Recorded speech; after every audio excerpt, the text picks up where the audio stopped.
بدھ کے دن سورت کوثر کا خاص وظیفہ۔ خدا کی قسم 1 گھنٹے میں دولت ملے گی، نہیں یقین تو آزما لو۔ بسم اللہ الرحمن الرحیم۔ محترم ناظرین، آج بدھ کے دن کا دولت کا خاص وظیفہ سورت کوثر اور الحمدللہ رب العالمین، یہ پڑھتے ہی گھر میں اتنا پیسہ آئے گا، ہر رشتہ دار آپ کے آگے پیچھے گھومے گا، ایک دن میں کروڑوں ملیں گے انشاءاللہ۔ آج بدھ کے دن کا ایک ایسا دولت کا خاص وظیفہ آپ کے حوالے کروں گا، یہ اتنا تیز وظیفہ ہے کہ 2 منٹ میں اثر کر جائے گا۔ ناظرین اکرام، جس بندے کی کئی سالوں سے جیب خالی ہے، جو بندہ کئی سالوں سے غربت تنگ دستی کا شکار ہے، جس گھر میں کئی سالوں سے رزق اور دولت کی تنگ دستی ہے، جہاں رحمتوں برکتوں کی بہاریں آج تک نہیں آئی، وہ دنیا جہاں کے تمام کام چھوڑ کے بدھ کے دن دولت کا وظیفہ کسی صورت مت چھوڑے۔ یہ دولت کا ایک خاص وظیفہ ہے کہ پڑھنے والا رب کعبہ کو راضی کر لیتا ہے، اور جس بندے سے رب راضی ہو جائے اس بندے کی ہر پریشانی، ہر مشکل، ہر تنگ دستی ٹل جاتی ہے۔ سورت کوثر اور الحمدللہ رب العالمین کا کمالات ہر کوئی جانتا ہے، لیکن اگر کوئی نہیں جانتا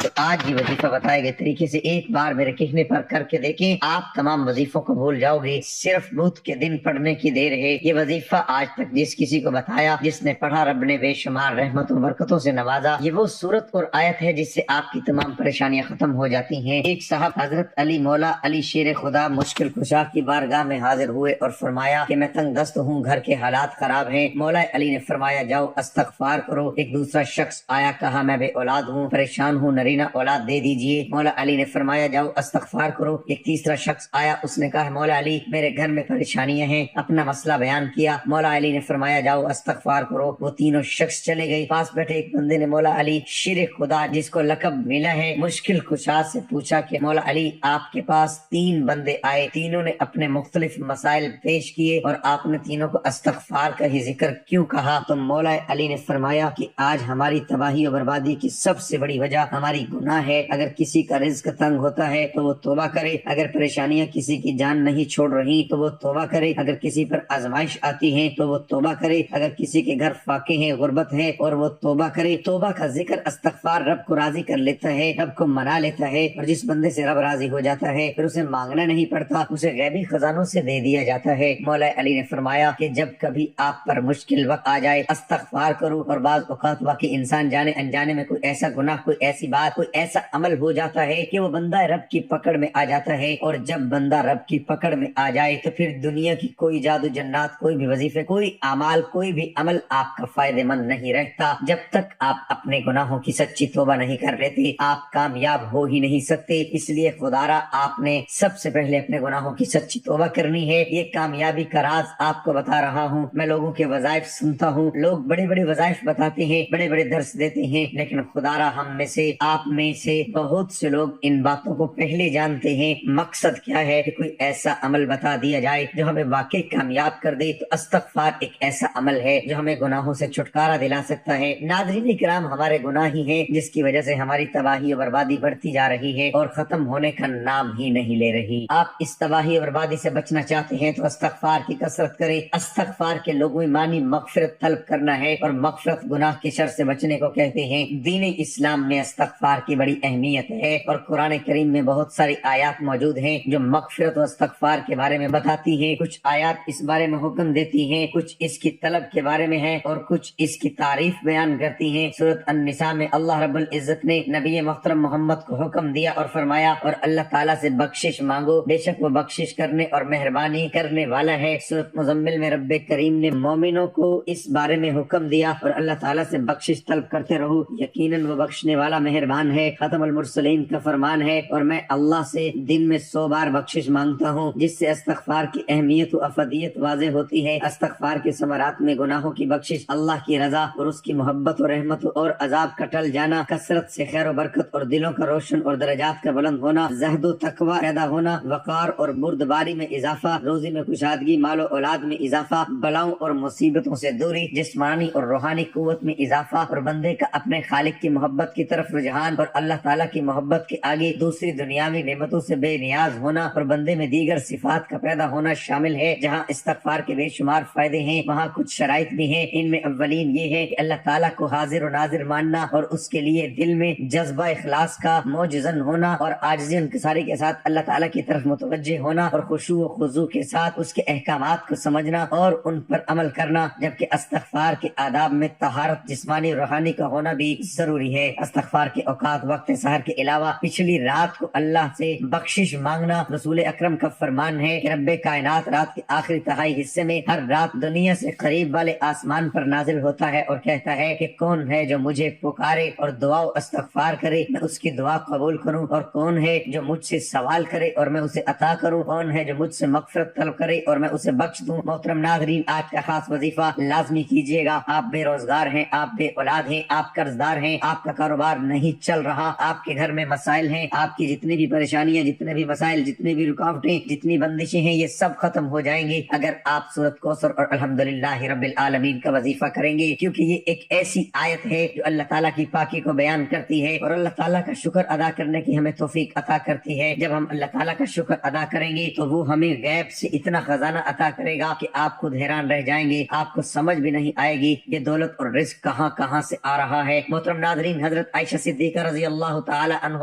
روایت فرماتی ہیں کہ حضور نبی اکرم صلی اللہ علیہ وآلہ وسلم نے فرمایا، قرآن مجید کا ماہر معزز و محترم فرشتوں اور معظم و مکرم انبیاء علیہ السلام کے ساتھ ہوگا، اور وہ شخص جو قرآن پڑھتا ہو لیکن اس میں اٹکتا ہو اور پڑھنا اس پر کند ذہن یا موٹی زبان ہونے کی وجہ سے مشکل ہو، اس کے لیے بھی دگنا اجر ہے۔ ایک دوسری روایت میں ہے کہ وہ شخص جو قرآن پڑھتا ہے حالانکہ یہ پڑھنا اس کے لیے سخت مشکل ہو، اس کے لیے 2 اجر ہیں۔ حضرت سعد بن ابی وقاص رضی اللہ عنہ روایت کرتے ہیں کہ رسول اللہ صلی اللہ علیہ وآلہ وسلم نے فرمایا، تم میں سے بہترین لوگ وہ ہیں جو قرآن مجید سیکھیں اور سکھائیں۔ عاصم کہتے ہیں، مصعب نے میرا ہاتھ پکڑ کر مجھے اس اعلیٰ مقام پر بٹھایا کہ میں اسے قرآن پڑھاؤں۔ حضرت ابو موسیٰ اشعری رضی اللہ عنہ سے روایت ہے کہ حضور نبی اکرم صلی اللہ علیہ وآلہ وسلم نے فرمایا، جو بندہ مومن قرآن مجید پڑھتا رہتا ہے اس کی مثال مالٹے کی طرح عرب کے ایک لذیذ پھل کی سی ہے جس کی خوشبو بھی اچھی اور مزہ بھی خوب اور پاکیزہ ہوتا ہے، اور وہ بندہ مومن جو قرآن نہیں پڑھتا اس کی مثال خشک کھجور کی سی ہے جس میں خوشبو تو نہیں البتہ ذائقہ شیریں ہوتا ہے، اور وہ منافق جو قرآن مجید پڑھتا ہے اس کی مثال ریحانہ گلاب کے پھول کی سی ہے کہ اس کی خوشبو اچھی اور ذائقہ کڑوا ہوتا ہے، اور اس منافق کی مثال جو قرآن پاک کی تلاوت نہیں کرتا حنظلہ تمہ کی سی ہے، اس میں خوشبو بالکل نہیں ہوتی اور ذائقہ بھی کڑوا ہوتا ہے۔ ایک اور روایت میں منافق کی بجائے فاجر یعنی بدکار کے الفاظ ہیں۔ حضرت ابو ہریرہ رضی اللہ عنہ سے روایت ہے کہ حضور نبی اکرم صلی اللہ علیہ وآلہ وسلم نے فرمایا، حسد رشک بس 2 آدمیوں سے ہی کرنا جائز۔ پہلا وہ شخص جسے اللہ تعالیٰ نے قرآن پڑھنا اور سمجھنا سکھایا تو وہ رات اور دن کے اوقات میں اس کی تلاوت کرتا ہے، اس کا پڑوسی اسے قرآن پڑھتے ہوئے سنتا ہے تو کہہ اٹھتا ہے کہ کاش مجھے بھی اس کی مثل قرآن عطا کیا جاتا تو میں بھی اس طرح عمل کرتا جس طرح یہ کرتا ہے۔ اور دوسرا وہ شخص جسے اللہ تعالیٰ نے مال بخشا ہے اور وہ اسے اللہ تعالیٰ کی راہ میں صرف کرتا ہے، دوسرا شخص اسے دیکھ کر کہتا ہے کاش مجھے بھی اتنا مال ملتا جتنا اسے ملا ہے تو میں بھی اس طرح عمل کرتا جس طرح یہ کرتا ہے۔ وقت کی نزاکت کو مد نظر رکھتے ہوئے آئیے آج کے وظیفے کی طرف چلتے ہیں۔ بدھ کے دن آپ یہ وظیفہ کسی بھی وقت کر سکتے ہیں، پورا دن پوری رات موجود ہے۔ بدھ کے دن آپ چاہیں تو نماز فجر کے بعد پڑھ لیں، نماز ظہر کے بعد پڑھ لیں، عصر مغرب یا عشاء کے بعد پڑھ لیں، پورا دن پوری رات موجود ہے۔ باوضو مصلی پر بیٹھ کر آپ نے سب سے پہلے ایک بار اعوذ باللہ من الشیطان الرجیم پڑھنا ہے، ایک بار بسم اللہ الرحمن الرحیم پڑھ کے وظیفے کا آغاز کرنا ہے۔ نبی کریم صلی اللہ علیہ وآلہ وسلم کی ذات اقدس پر 3 مرتبہ درود پاک پڑھنا ہے۔ درود پاک آپ صلی اللہ علیہ وآلہ وسلم پڑھ لیں یا صلی اللہ علی محمد پڑھ لیں یا نماز والا درود ابراہیمی پڑھ لیں، تو اس سے بڑھ کر اور کچھ بھی نہیں۔ ایک مرتبہ میرے ساتھ بھی درود پاک پڑھ لیں تاکہ ثواب ہو۔ اللہم صلی علی محمد وعلی آل محمد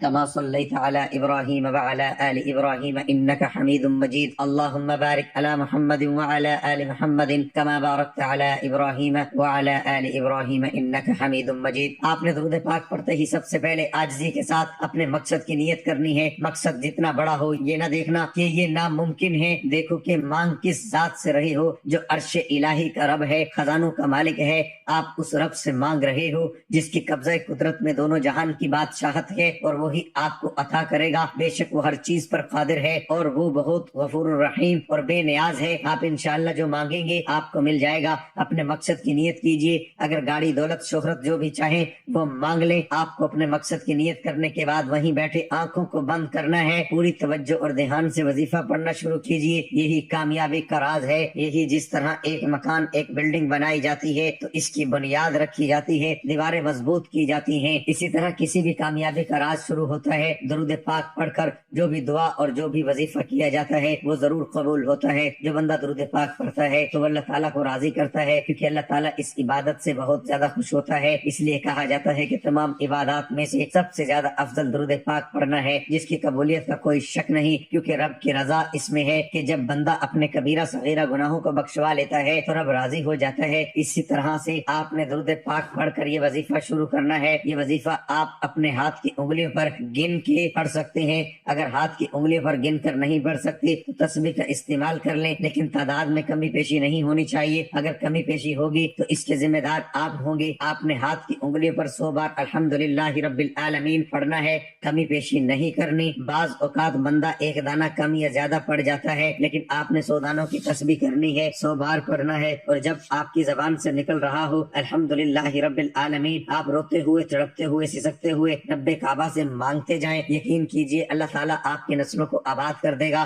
جن گناہوں کی پکڑ کی وجہ سے رب نے آپ کا رزق تنگ کیا ہے، آپ کے گھر میں پریشانیاں ہیں، فاقے ہیں، غربت ہے، تنگ دستیاں ہیں، اس صورت کی فضیلت و برکت سے ہر طرح کی پریشانیاں، ہر طرح کے گناہ اور ہر طرح کی بندشیں ٹوٹ جائیں گی اور کامیابی آپ کا مقدر ہو جائیں گی۔ 100 دانوں کی ایک تسبیح پڑھنے کے بعد اب دوسرے نمبر پر جو آپ نے وظیفہ کرنا ہے وہ رب کے 2 ناموں کا وظیفہ ہے۔ 11 بار آپ نے یا رزاق یا فتاح کا وظیفہ پڑھنا ہے۔ یا رزاق، اے رزق دینے والی ذات، اے مشکلوں پر قابو پانے والی ذات، اے کامیابی دینے والی ذات، یا رزاق یا فتاح کو پکارنے کی دیر ہے، عرش الہی سے فرشتے زمین پر اتریں گے، کامیابیاں چھوڑ جائیں گے۔ یا رزاق یا فتاح کو ملا کے پڑھا تو 1 بار ہو گیا، یا رزاق یا فتاح کو ملا کے پڑھا تو 2 بار ہو گیا۔ اس طرح آپ نے یہ وظیفہ 11 بار پڑھنا ہے۔ وظائف ہر کوئی بتاتا ہے، لیکن کامیابی ہونے کا طریقہ کوئی نہیں بتاتا۔ کامیابی کا راز ہر کوئی چھپا لیتا ہے۔ ہم تو چاہتے ہیں کہ لوگوں کی آسانیاں ہوں، لوگوں کی دعائیں قبول ہوں، لوگوں کی پریشانیاں ختم ہو۔ غور سے سنیے گا،